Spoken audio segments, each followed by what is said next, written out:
IBN 7 बना तीसरा सबसे ज्यादा देखा जाने वाला हिंदी न्यूज चैनल। IBN 7 हौसला है। नमस्कार, आप देख रहे हैं IBN 7। स्वागत है आपका हमारे इस खास बुलेटिन में। सारा देश 100 खबरें। मैं हूं पायल भुयल। नमस्कार और मैं हूं आपके साथ हिमानी नथानी। हम आपके लिए लेकर आए हैं एक ऐसा शो जिसमें होगी देश भर की 100 बड़ी खबरें। तो आइए शुरुआत करते हैं सारा देश 100 खबरों की। जाती हुई ठंड अचानक लौट आई है। देश भर में मौसम का मिजाज बदल गया है। दिल्ली एनसीआर समेत देश के कई इलाकों में कल से ही भारी बरसात हो रही है। मौसम विभाग के मुताबिक 24 घंटे तक राहत नहीं मिलने वाली है। मौसम विभाग के मुताबिक मार्च महीने में शुरू हुई पश्चिमी विक्षोभ के कारण देश की राजधानी दिल्ली से लेकर आर्थिक राजधानी मुंबई तक बारिश और आंधी का जद जारी है। हिमाचल और जम्मू कश्मीर में रविवार शाम से ही बर्फबारी जारी है। मौसम विभाग के मुताबिक अगले 24 घंटों तक जम्मू कश्मीर में बर्फबारी जारी रहेगी, जिससे तापमान में कमी आने की संभावना है। बेमौसम हुई बरसात से खेत में मौजूद फसलों को नुकसान हुआ है। गेहूं, मूंगफली, प्याज की फसलों को खासा नुकसान हुआ है। दलहन की फसलें, अरहर, चना, मटर को भी ये पानी नुकसान पहुंचा सकता है। राजस्थान के उनियारा में रविवार को दिन भर झमाझम बरसात का दौर जारी रहा, जिसने किसानों के चेहरे पर चिंता की लकीरें खींच दी हैं। एक तरफ यहां सरसों की फसल खेत में कट कर रखी हुई है, तो दूसरी ओर लगातार बारिश के चलते खेत से खड़ी फसल भी खराब होने को है। पिछले 24 घंटे से हो रही बेमौसमी बरसात से गेहूं के साथ सब्जियों को भी काफी नुकसान पहुंचा है। प्याज और टमाटर की फसल ज्यादा प्रभावित हुई है। कुदरत के इस कहर का असर आने वाले दिनों में महंगाई के रूप में आम आदमी पर भी पड़ेगा। इधर नांदेड़ के मिलत नगर में करंट लगने से एक ही घर के 4 लोगों की मौत हो गई। घर वाले लोहे के पलंग पर सो रहे थे। देर रात बारिश की वजह से अचानक घर में करंट आ गया और इनकी मौत हो गई।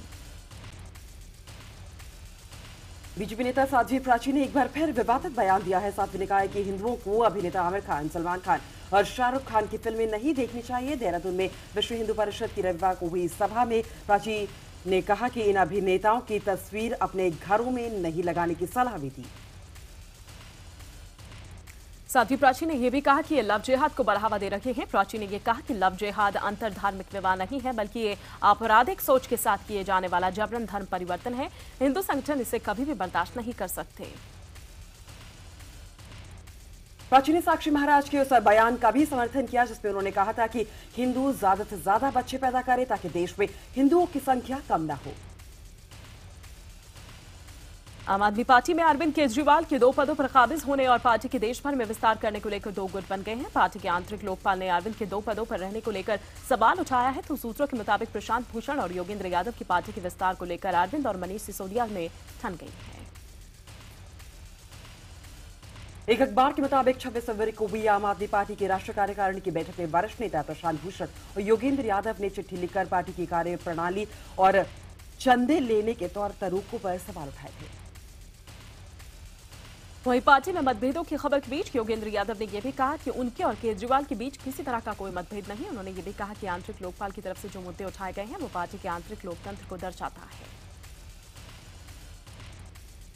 दिल्ली में चीफ सेक्रेटरी के पद को लेकर मुख्यमंत्री अरविंद केजरीवाल और केंद्रीय गृह मंत्रालय में ठन गई है। केजरीवाल चाहते हैं कि अरुणाचल के चीफ सेक्रेटरी रमेश नेगी को दिल्ली का चीफ सेक्रेटरी बनाया जाए। आरएस नेगी को दिल्ली का मुख्य सचिव बनाने के रुख पर अड़ी दिल्ली सरकार ने केंद्र सरकार द्वारा सुझाए गए 3 वरिष्ठ आईएएस अधिकारियों के पैनल को सिरे से नकार दिया। लेकिन गृह मंत्रालय ने वरिष्ठता का हवाला देते हुए इनसे इनकार कर दिया है। केजरीवाल सरकार ने चीफ सेक्रेटरी के पद के लिए गोवा के मौजूदा चीफ सेक्रेटरी के शर्मा का भी नाम सुझाव के तौर पर भेजा है। इससे पहले गृह मंत्रालय ने नेगी के अलावा चीफ सेक्रेटरी पद के लिए दिल्ली सरकार के पास 3 नाम भेजे थे, जिन पर अरविंद केजरीवाल राजी नहीं बताए जा रहे। वहीं दिल्ली को स्थायी मुख्य सचिव मिलने तक एसएन सहाय को मुख्य सचिव बनाया गया है। प्रधानमंत्री नरेंद्र मोदी की मौजूदगी में पीडीपी के मुफ्ती मोहम्मद सईद ने राज्य के 12वें मुख्यमंत्री के तौर पर शपथ ली है। मुफ्ती समेत कुल 25 मंत्रियों ने शपथ ली। इसमें पीडीपी के 14 तो बीजेपी के 11 मंत्री शामिल हैं। मुख्यमंत्री बनने के बाद प्रेस ब्रीफिंग में पूछे गए सवाल पर मुफ्ती ने कहा कि जम्मू कश्मीर में चुनाव के लिए आतंकवादियों, हुर्रियत नेताओं और पाकिस्तान ने बेहतर माहौल बनाया था। विवादित बयान के बाद बीजेपी ने प्रतिक्रिया दी है। बीजेपी नेता शाहनवाज हुसैन का कहना है कि ये मुफ्ती की अपनी राय है और पार्टी उससे इत्तेफाक नहीं रखती है। तो वहीं सईद के इस विवादित बयान पर पूर्व मुख्यमंत्री और नेशनल कॉन्फ्रेंस के नेता उमर अब्दुल्ला ने बीजेपी पर जमकर कटाक्ष किए। उधर उमर ने बीजेपी से सवाल किया कि वो बताए कि मुफ्ती के इस बयान पर पार्टी का क्या कहना है।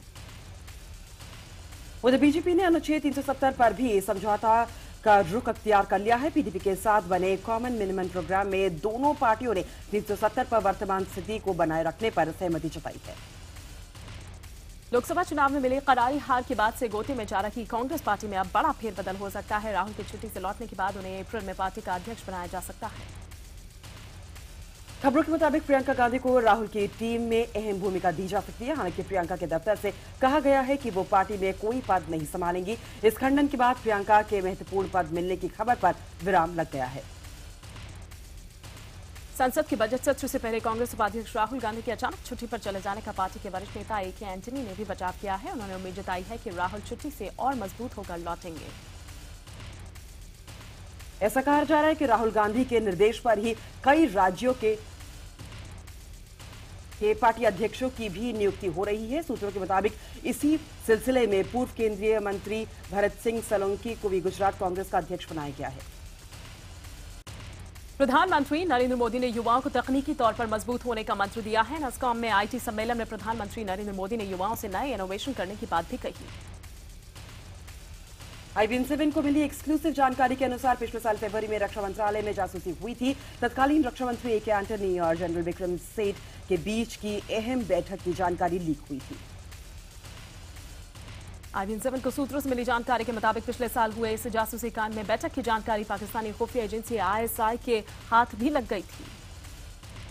IBN 7 ने इस बाबत पूर्व रक्षा मंत्री ए.के. एंटनी से भी सवाल किए, लेकिन उन्होंने कोई भी जवाब देने से इनकार कर दिया। व्यापम भर्ती घोटाले के मामले में मध्य प्रदेश के मुख्यमंत्री शिवराज सिंह चौहान की मुश्किलें और ज्यादा बढ़ सकती हैं। इस घोटाले में शामिल बड़े नामों पर कार्रवाई करने के लिए आज से जंतर मंतर पर धरना दिया जाएगा। जंतर मंतर पर यह धरना व्यापम घोटाले संघर्ष समिति की ओर से आयोजित किया जा रहा है। प्रदर्शनकारियों की मांग है कि इस घोटाले की जवाबदेही तय की जाए। व्यापम घोटाला संघर्ष समिति के अलावा कांग्रेस की ओर से भी घोटाले की जांच को लेकर राज्य सरकार के खिलाफ प्रदर्शन किया जाएगा। आज शाम कांग्रेसी इस मुद्दे पर सरकार विरोधी प्रदर्शन करेंगे। मध्य प्रदेश के गृह मंत्री बाबूलाल गौर ने एक चौंकाने वाला बयान दिया है। विधायक वेतन के अलावा ऊपरी कमाई भी करते हैं।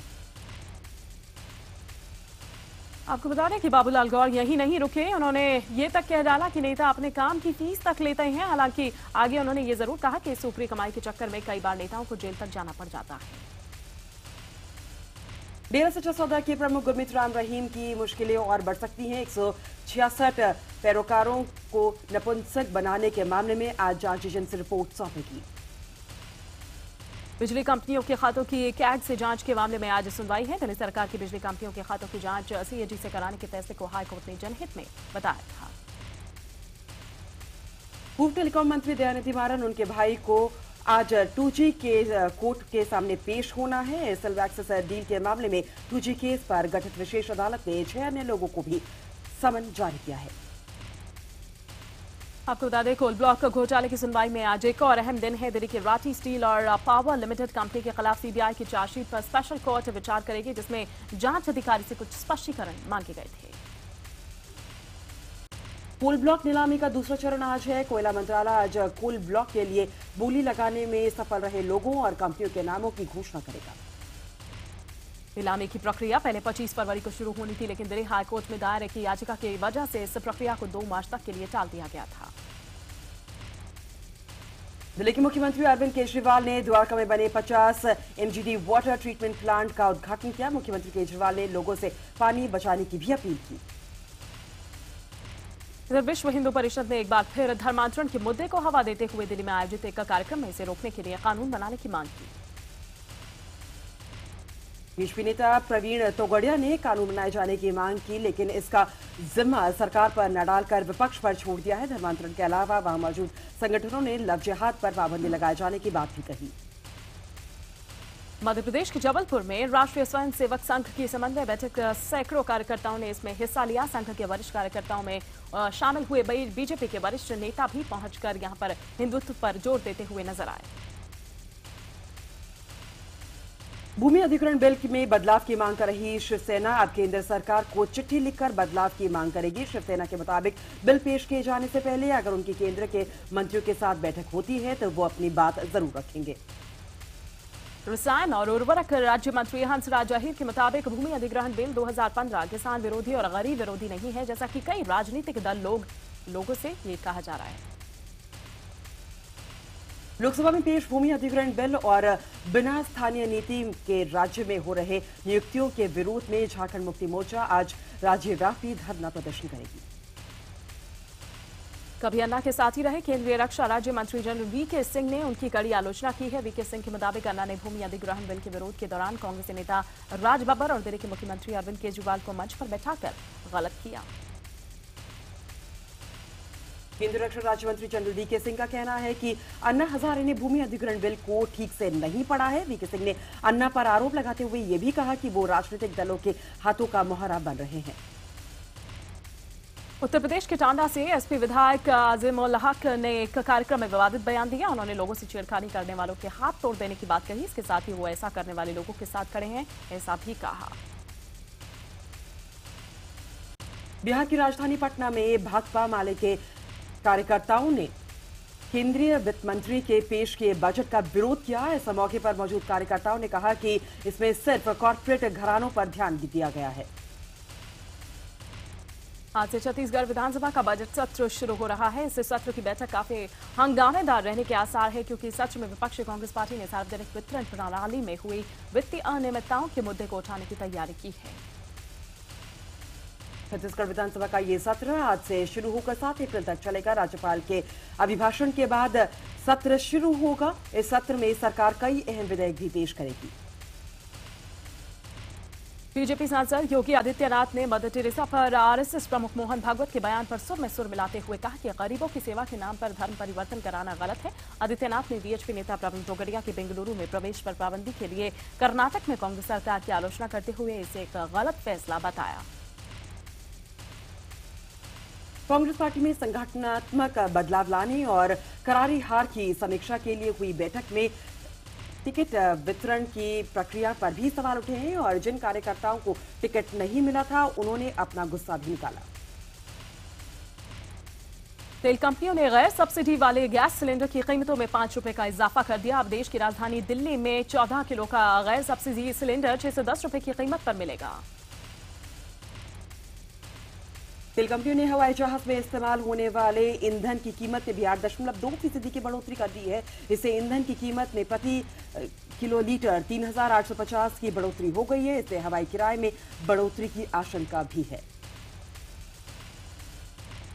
सीबीएसई की 10वीं और 12वीं की परीक्षाएं आज से शुरू हो रही हैं। करीब 14 लाख परीक्षार्थी 10वीं की परीक्षा में बैठेंगे, वहीं करीब 10.5 लाख परीक्षार्थी 12वीं की परीक्षा में भाग लेंगे। एमपी बोर्ड की 12वीं की परीक्षाएं आज से शुरू हो रही हैं। इस बार बोर्ड ने सर्दी खांसी से पीड़ित परीक्षार्थियों को अलग से बैठने की उनकी व्यवस्था भी की है। यात्रियों की सुविधा के लिए दिल्ली मेट्रो ने 17 अतिरिक्त ट्रेनें शुरू की है। शाम के वक्त पीक आवर्स के समय ये ट्रेनें चलाई जाएंगी। मेट्रो की संख्या शाम 4:30 बजे से रात 8:30 बजे के बीच बढ़ाई जाएंगी। ग्रीन लाइन और एयरपोर्ट एक्सप्रेस लाइन को छोड़कर ये सेवा सभी लाइनों पर उपलब्ध होगी। देश भर में स्वाइन फ्लू का कहर जारी है। स्वाइन फ्लू के चलते 34 और लोगों की मौत हो गई है। अब तक हुई मौत की संख्या बढ़कर 1075 हो गई है। इसके अलावा स्वाइन फ्लू के 247 नए मरीज पॉजिटिव पाए गए हैं। स्वाइन फ्लू के मरीजों की संख्या बढ़कर 20,000 हो गई है। उधर उदयपुर में स्वाइन फ्लू का कहर थमने का नाम नहीं ले रहा। यहां शहर के महाराणा भूपाल चिकित्सालय में भर्ती 3 मरीजों की मौत हो गई। महाराष्ट्र में स्वाइन फ्लू के बढ़ते खतरे को देखते हुए फडणवीस सरकार ने राज्य के सभी अस्पतालों को मुफ्त इलाज मुहैया कराने के निर्देश दे दिए हैं। रविवार को स्वाइन फ्लू के चलते 12 और मरीजों की मौत हो गई। राज्य में अब तक स्वाइन फ्लू के चलते 143 लोगों की मौत हो चुकी है। स्वाइन फ्लू पर रोकथाम के लिए फडणवीस सरकार ने मिशन मोड के तहत पीड़ित मरीजों को मुफ्त इलाज मुहैया करवाई। स्वाइन फ्लू की चपेट में आई अभिनेत्री सोनम कपूर मुंबई के कोकिलाबेन अस्पताल में भर्ती हैं। अपने फैंस को ये खबर पहुंचाने के लिए सोनम ने बाकायदा सेल्फी पोस्ट की है। यूपी में स्वाइन फ्लू के 45 और मरीज सामने आए हैं। मुख्यमंत्री अखिलेश यादव ने मुफ्त इलाज की व्यवस्था करने को कहा है। मुंबई से निजामुद्दीन जाने वाली मंगला एक्सप्रेस की कोंकण के पेन जिले में ट्रेन के 3 डिब्बे पटरी से उतर गए हैं। अभी तक किसी तरह के नुकसान की कोई खबर नहीं है। कान्हा की नगरी मथुरा में होली की धूम मची हुई है। ब्रज के विश्व प्रसिद्ध द्वारकाधीश मंदिर में होली रसिया गाने की धुन पर श्रद्धालु होली की मस्ती में सराबोर नजर आए। ब्रज में होली की धूम मची हुई है। कृष्ण जन्मस्थान की विशेष होली में श्रद्धालु पूरी तरह से सराबोर है। अयोध्या में साधु संतों ने परंपरागत एकादशी पर रंग भरी होली खेली। हनुमानगढ़ी के नागा साधुओं ने हनुमान लाला के प्रतीक चिन्ह के साथ निकलकर पंचकोसी परिक्रमा करते हुए होली खेली और मंदिरों में पूजा अर्चना की। अलीगढ़ के वैष्णव मंदिर में लठमार होली का आयोजन भी किया गया। इस मौके पर कलाकारों ने नृत्य पेश कर लोगों की होली का आनंद दोगुना कर दिया। उत्तर प्रदेश के कुशीनगर में होली के दिन हुड़दंग से देश में होने वाली घटनाओं को रोकने के लिए ग्रामीणों ने होली को सादगी से मनाने की शपथ ली। मंदिर में फाग गाकर अबीर गुलाल लगाकर होली सादगी से मनाने का संदेश दिया गया। यहाँ गांव के हनुमान मंदिर में सैकड़ों की संख्या में उपस्थित होकर गांव वालों ने ढोल मजीरों के साथ फाग गाकर शपथ ली कि हम होली के एक दिन पहले से लेकर एक दिन बाद तक मांस और मदिरा का सेवन नहीं करेंगे और होली शांति सौहार्द से मनाएंगे। उज्जैन में आज एक ऐसा विवाह समारोह आयोजित किया जाएगा जिसमें शामिल होने वाला हर मेहमान वर वधू से आशीर्वाद लेने आएगा। ये विवाह समारोह बाबा महाकाल और माता पार्वती के विवाह बंधन का है। बीकानेर में जिला कलेक्टर आरती डोगरा की पहल पर 40 डॉक्टर्स ने 140 गरीब बच्चियों को पढ़ाई के लिए गोद लिया है। ये 40 बालिकाएं गरीब परिवार से हैं और अधिकार जो है इनका कचरी बनने का काम करती हैं, कचरा बनती हैं।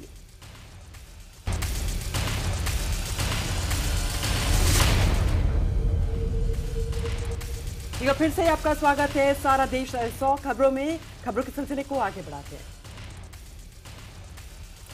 बिहार के खगड़िया में एक वैशी दरिंदे ने मानसिक रूप से कमजोर लड़की के साथ दुष्कर्म कर उसकी हत्या कर दी। सिर्फ इतना ही नहीं बल्कि उसने साक्ष्य मिटाने के लिए उसके शव को जलाने तक की कोशिश की।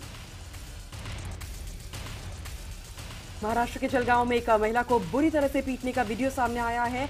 उसके बाद पुलिस का बेरहम चेहरा भी सामने आया। वीडियो में साफ दिख रहा है कि कैसे एक पुलिस वाला बेरहमी से एक महिला को सरेआम डंडे से पीट रहा है। वर्ल्ड कप के मैच देखने की इजाजत न मिलने से नाराज गुवाहाटी सेंट्रल जेल के 7 कैदी हाईकोर्ट पहुंच गए। इन कैदियों ने हाईकोर्ट में याचिका दाखिल कर ये कहा है कि टीवी पर मैच देखना उनका संवैधानिक अधिकार है और उन्हें जेल में इसकी इजाजत मिलनी चाहिए। उत्तराखंड के रुद्रपुर में पुलिस ने पतंगनगर क्षेत्र में 50 लाख रुपए की हेरोइन के साथ एक हेल्थ केयर फैक्ट्री के मैनेजर को गिरफ्तार किया है। इंटरपोल से मिली सूचना के आधार पर पुलिस ने ये छापेमारी की।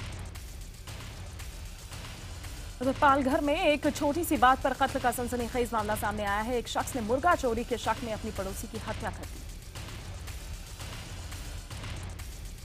मुंबई से सटी कश्मीरा इलाके में पुराने जमाने के गीतकार शैलेंद्र के बेटे दिनेश शंकर शैलेंद्र के घर पर लूटपाट का मामला सामने आया है। दिनेश ने बताया कि लूट के दौरान बदमाश अपने साथ उनके पिता से जुड़ी कई यादगार चीजें भी उठा ले गए।